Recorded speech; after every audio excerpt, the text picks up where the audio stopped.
السلام علیکم دوستو، میں ہوں سالک مجید. آپ دیکھ رہے ہیں جیو پاکستان ویڈیوز. آج ہے 8 اگست 2025. بات کرنی ہے آج آپ سے کچھ اور ایسے واقعات کے بارے میں جو شاید آپ کو کچھ دوستوں کے علم میں ہوں اور بہت ساروں کے علم میں نہ ہوں. یہ ایک ایسی رات کا ذکر ہے جس میں انتہائی حساس نوعیت کی موومنٹ تھی اور کوڈ ورڈ تھا دلہن. جی ہاں، یہ جب انٹیلیجنس ادارے اس طرح کی چیزیں دیکھتے ہیں اور کچھ موومنٹ ہوتی ہے تو مختلف چیزوں کے لیے مختلف کوڈ ورڈ جو ہیں وہ رکھے جاتے ہیں اور کمیونیکیشن میں اس طرح کی چیزیں استعمال کی جاتی ہیں. تو میں جس رات کا آپ سے ذکر کرنے جا رہا ہوں اور اس واقعے کا، تو اس رات بہت ہی اہمیت کا حامل کوڈ ورڈ تھا دلہن، اور اس نے پاکستان کی تاریخ بدل کر رکھ دی اور پاکستان کو دنیا میں سرخرو بھی کیا، اور پاکستان اس کی وجہ سے اپنے دشمنوں کے سامنے سیسا پلائی دیوار بن گیا. یہ ایٹمی دھماکوں کے وقت کا واقعہ ہے جب پاکستان نے بھارت کے ایٹمی دھماکوں کے جواب میں چاگی میں ایٹمی دھماکے کرنے کا فیصلہ کر رکھا تھا.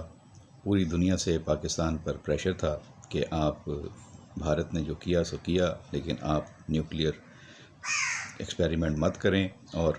اپنے نیوکلیئر ایکٹیویٹی کو یہیں روک دیں اور کسی قسم کے دھماکے کرنے کا آپ مت سوچیں. اور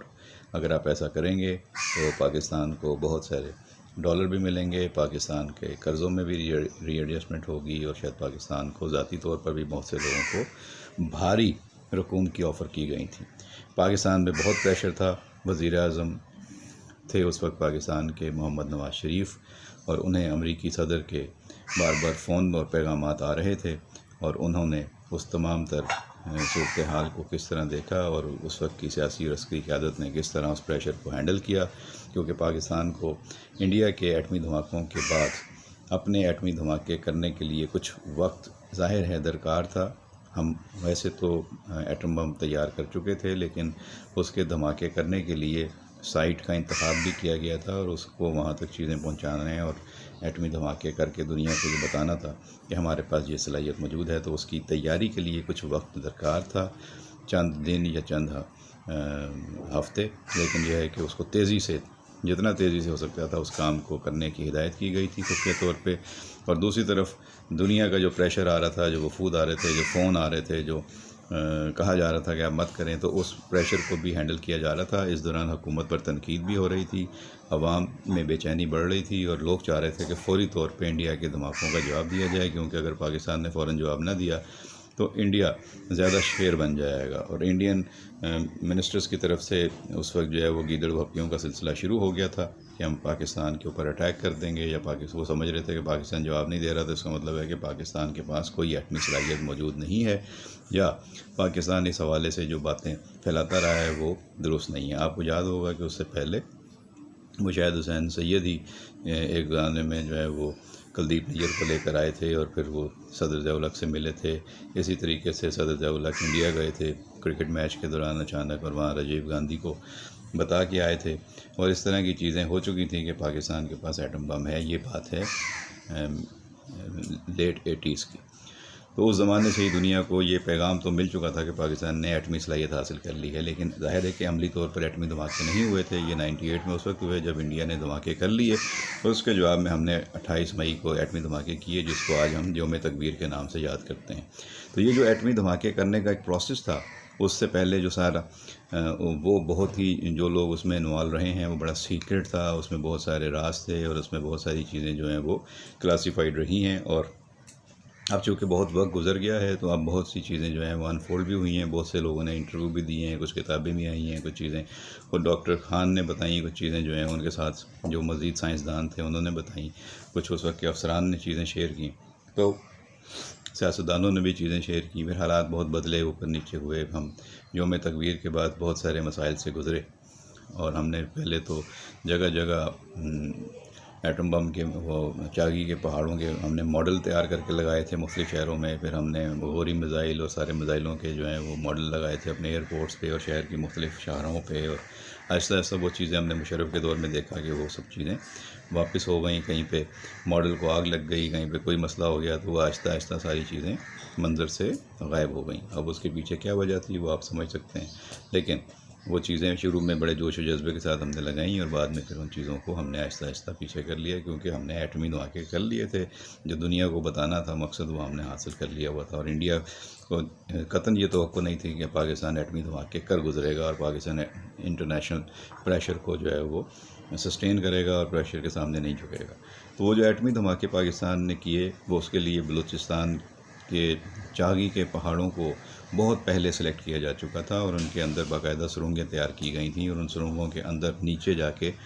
وہ خاص قسم کا میٹیریل پہنچانا تھا، جس سے ایٹمی دھماکے کر کے آپ نے بتانا تھا دنیا کو کہ جی ہمارے پاس یہ صلاحیت ہے۔ تو وہ چاغی کے پہاڑوں کے نیچے جو سرنگیں بنائی گئی تھیں وہاں تک سامان کی ترسیل اور جو ضروری ساز و سامان اور نیوکلیر بم یا جو بھی آپ اس کے سینٹریفیوجز وغیرہ کہہ سکتے ہیں، سائنسی زبان میں جو بھی اس کی اصطلاحات ہیں، عام آدمی کے لیے وہ اتنا جاننا ضروری نہیں ہے، لیکن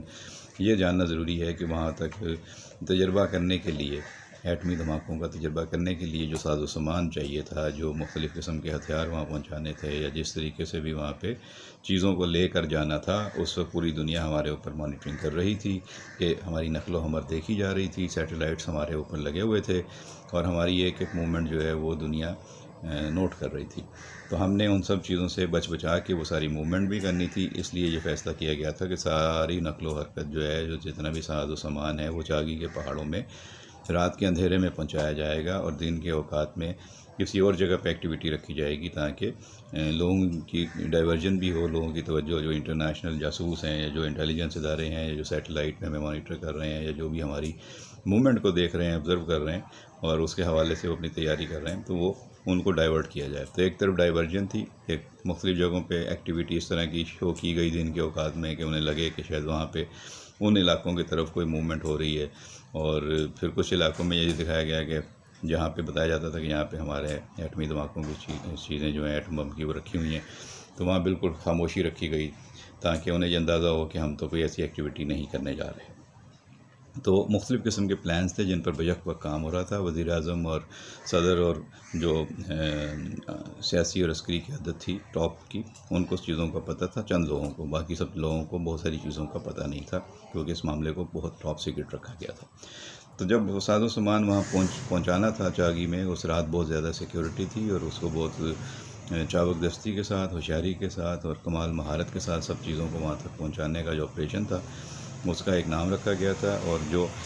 اصل چیز تھی جسے آپ ایٹم بم کہہ سکتے ہیں اس کا ایک کوڈ ورڈ رکھا گیا تھا۔ تو وہ جو ایٹم بم کو چاغی کے پہاڑوں میں ترسیل کے وقت کوڈ ورڈ دیا گیا تھا، وہ میں آپ کو بتاتا ہوں کیا تھا۔ اس کا نام تھا دلہن۔ تو دلہن کے بارے میں بتایا جا رہا تھا کہ دلہن آ گئی ہے، دلہن وہاں پہنچ گئی ہے، دلہن یہاں سے نکل رہی ہے، دلہن وہاں پہ پہنچ گئی ہے، اس طرح کی کمیونیکیشن ہو رہی تھی اور سگنلز دیے جا رہے تھے، اور دلہن کی روانگی، دلہن کی رخصتی ہو رہی تھی، اور دلہن کی جو ہے وہ آگے ویلکم ہونا تھا، اور دلہن کو جو ہے وہ وہاں تک پہنچانا تھا جو اس کی منزل تھی۔ تو یہ سارا جو کام تھا یہ بڑی سیکرٹ انداز میں، بڑی رازداری کے ساتھ کیا گیا اور بہت عمدگی سے کیا گیا، اور پاکستان نے پھر جب انڈیا کے دھماکوں کے مقابلے میں زیادہ دھماکے چاغی کی پہاڑوں میں کیے، اور آپ پوری دنیا نے دیکھا کہ چاغی کے پہاڑوں کا رنگ جو ہے وہ سنہری ہو گیا، اور دھماکوں کا اثر ہوا، اور اس کی پاکستان نے جو ہے ویڈیو فوٹیج بھی جاری کی، پوری دنیا نے دیکھی،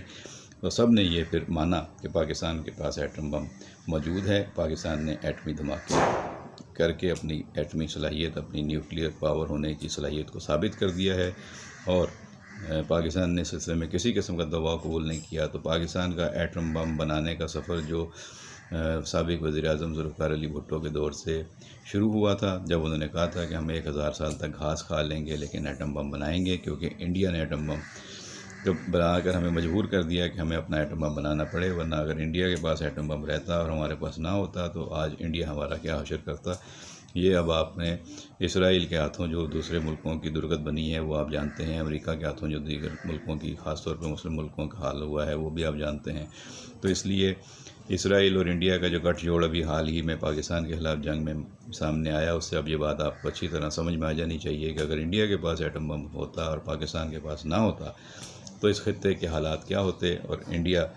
جہاں مودی جیسے حکمران ہیں وہ پاکستان کا کیا حشر کرتے اور کس طرح پاکستان پہ ان کی فوج چڑھ دوڑتی ہے، جہاں پہ وہ آ کے بم برساتے یا میزائل برساتے۔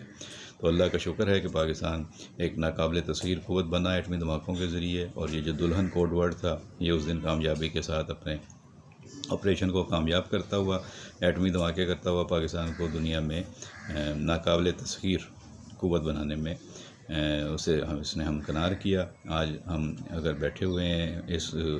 اعتماد کے ساتھ کہ دشمن ہم پہ حملہ نہیں کر سکتا، کیونکہ ہم ایک ایٹمی صلاحیت ہیں، ایٹمی قوت ہیں، تو اس کے پیچھے یہ ایٹم بم ہے، اور پھر وہ میزائل ٹیکنالوجی ہے، ہمارا ناقابل تسخیر دفاع ہے، بھٹو سے لے کے نواز شریف تک۔ اس دوران ضیاء الحق اور بے نظیر بھٹو جن حکمرانوں نے بھی اس پہ کام کیا، تو وہ سب لوگ مبارکباد کے حقدار ہیں۔ وہ تمام سائنسدان، وہ تمام افواج کے ذمہ داران اور تمام سرکاری افسران، چاہے وہ سول کے تھے یا فوج کے تھے، وہ تمام لوگ جنہوں نے ان پرزوں کو پاکستان میں لانے میں مدد کی،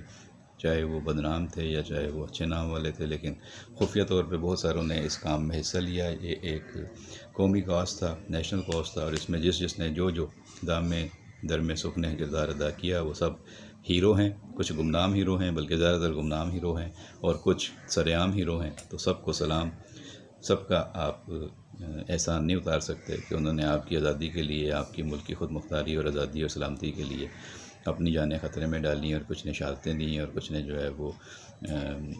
مشکلات سے اپنی جان پر کھیل کر یہ سارے کام کیے۔ تو ان سب کو سلام، یاد رکھیں ہمیشہ۔ تو کوڈ ورڈ تھا دلہن، یہ بھی آپ کی نالج میں رہے گا، جب بھی کبھی ذکر ہوگا تب آپ کو پتہ ہے کہ ایٹم بم کی ترسیل کے وقت کوڈ ورڈ کیا رکھا گیا تھا، اس کا نام تھا دلہن۔ ویڈیو پسند آئے تو لائک اور شیئر کیجیے گا، اور اپنا خیال رکھیے گا۔ پھر آئندہ ویڈیو میں ملاقات ہوگی۔ بہت شکریہ۔